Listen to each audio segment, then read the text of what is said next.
এখানে আমি আর আপনি যদি দাবি করি ফয়সালকে আইনা ফাঁসি দেওয়া হোক, তো মনে রাখবেন এই হত্যা কোনোদিন বন্ধ হবে না।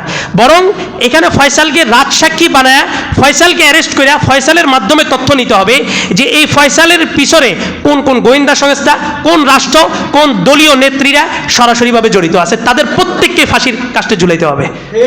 তারপরে যে আমরা এটার বিচার আদায় করতে পারবো। হাদি কি চাইছিল? ইনসাফই তো চাইছে।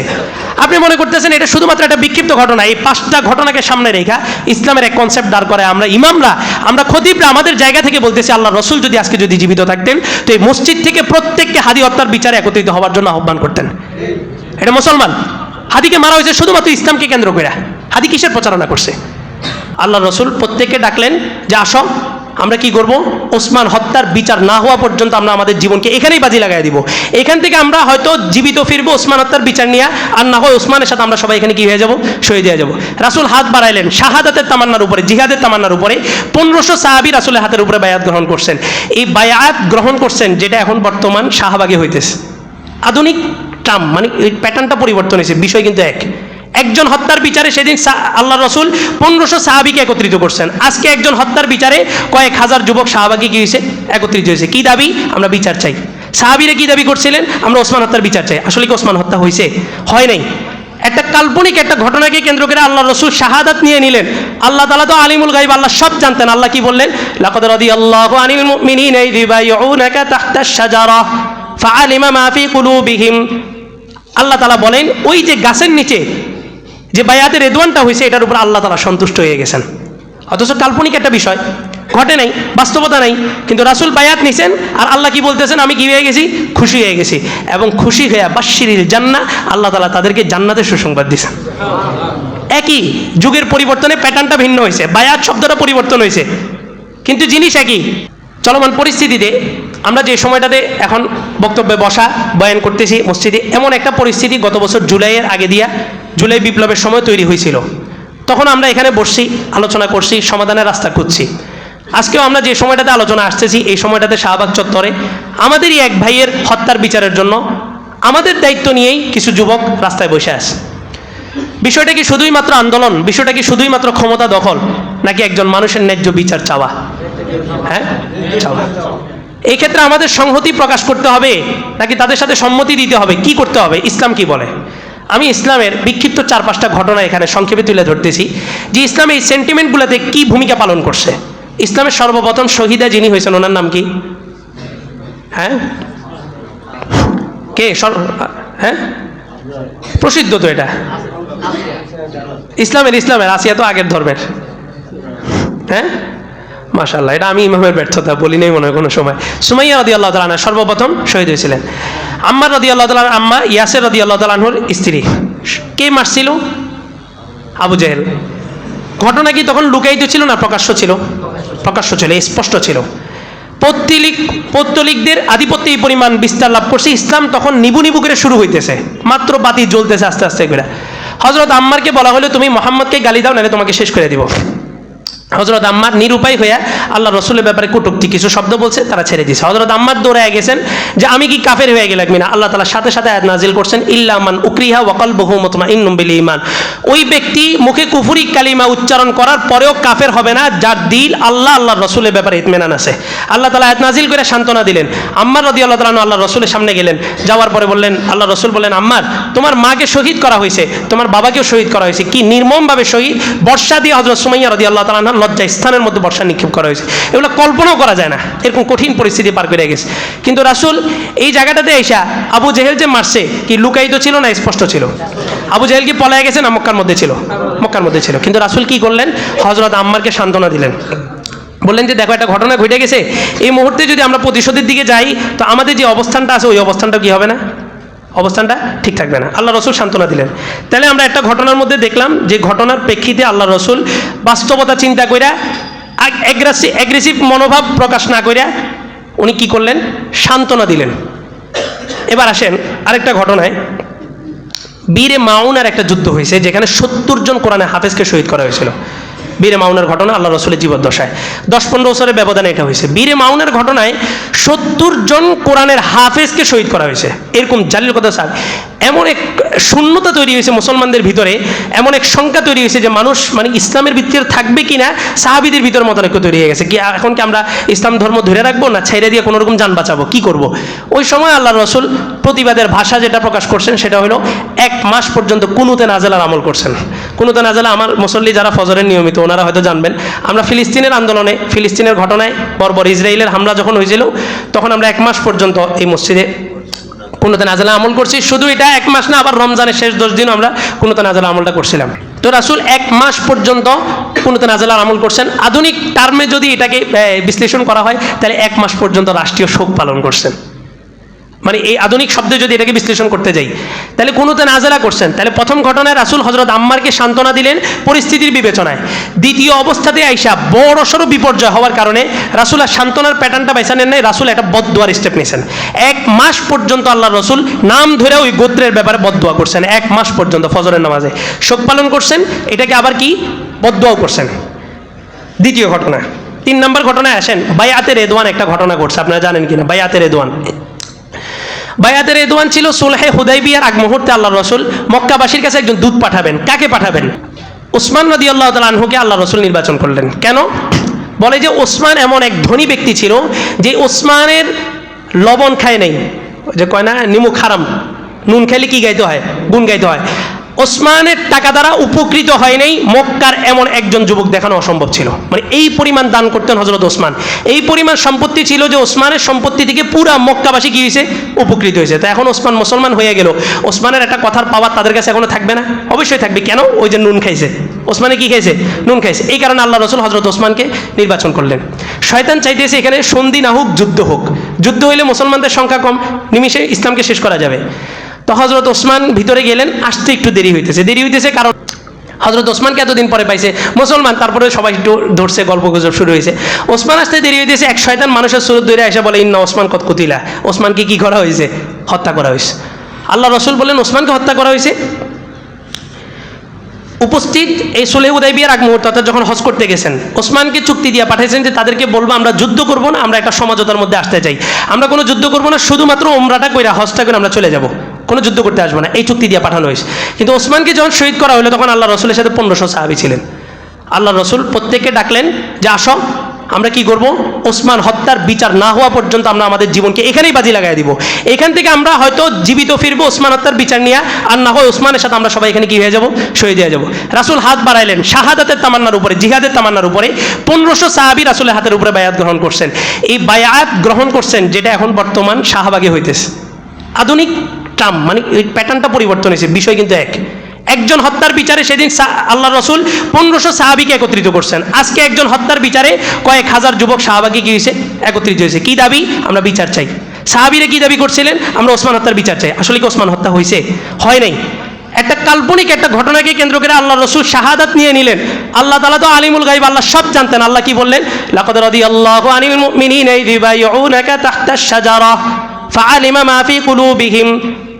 আল্লাহ তাআলা বলেন ওই যে গাছের নিচে যে বায়াতে রেদওয়ানটা হয়েছে এটার উপর আল্লাহ তাআলা সন্তুষ্ট হয়ে গেছেন। অথচ কাল্পনিক একটা বিষয়, ঘটে নাই, বাস্তবতা নাই, কিন্তু রাসূল বায়াত নিছেন আর আল্লাহ কি বলতেছেন? আমি কি হয়ে গেছি? খুশি হয়ে গেছি।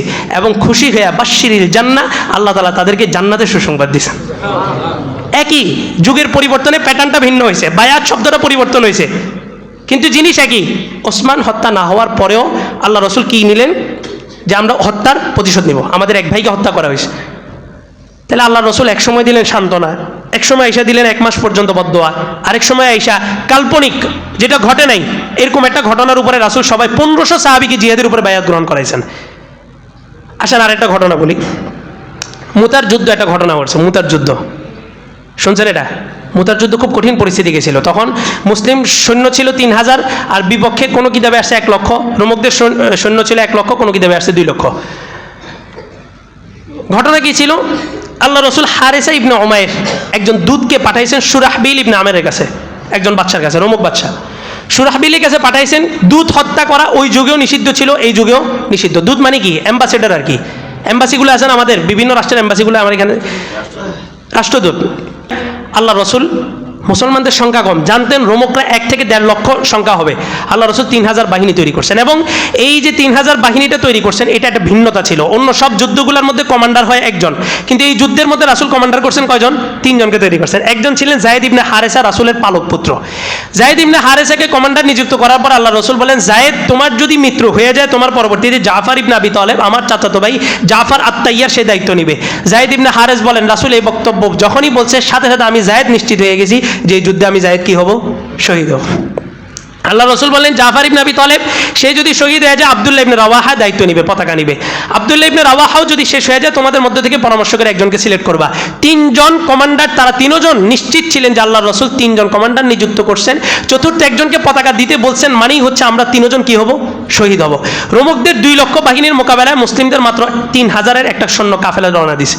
আল্লাহ রসুল মক্কার মধ্যে বসে আছেন। রাসূল যেহেতু, রাসূলকে আল্লাহ তাআলা অদৃশ্যের এলেমগুলা দিতেন, রাসূল কিন্তু জানতেন না, রাসূলকে দেওয়া হইতো।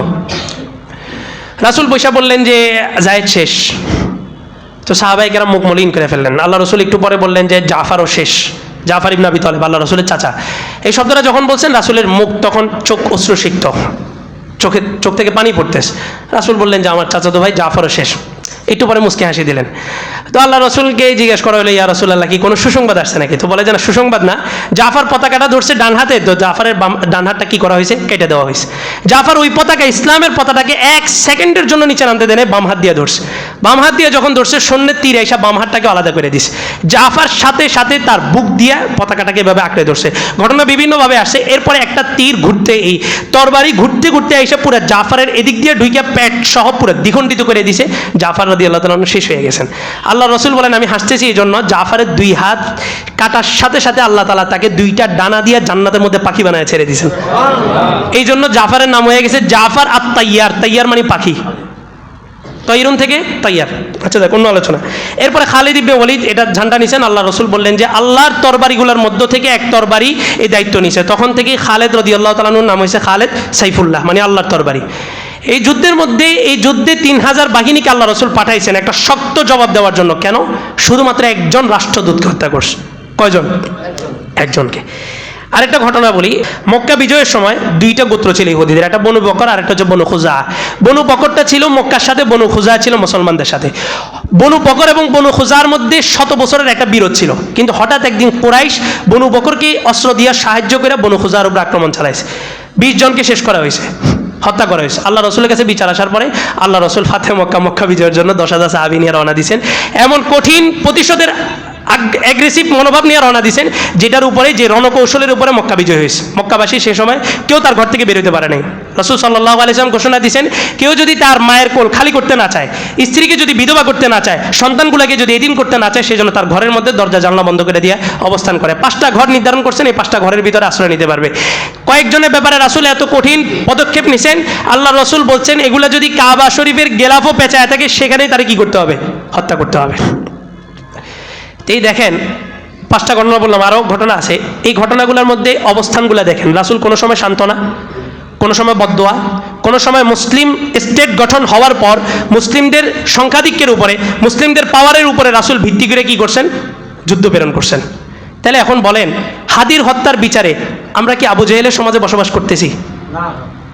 আমাদের সংখ্যা এবং আমাদের ইসলাম কি আবু জেহেলের সমাজে আছে? আমাদের সংখ্যাটা কি এখন বীরে মাউনার সময় আছে যে আমরা শুধু বদদোয়া করব? এখন আমাদের দেশ ইসলামী দেশ, আমরা স্বীকার করতেছি, যেখানে 92% মুসলমান দাবি করা হইতেছে, সেখানে বিচার হইতেছে না কেন? বাইতুল মুকাররমের খতিব স্পষ্ট উচ্চারণ করছেন, বললেন যে কি, বিচার ঝুলায় রাখা এটা ইংরেজদের সভ্যতা।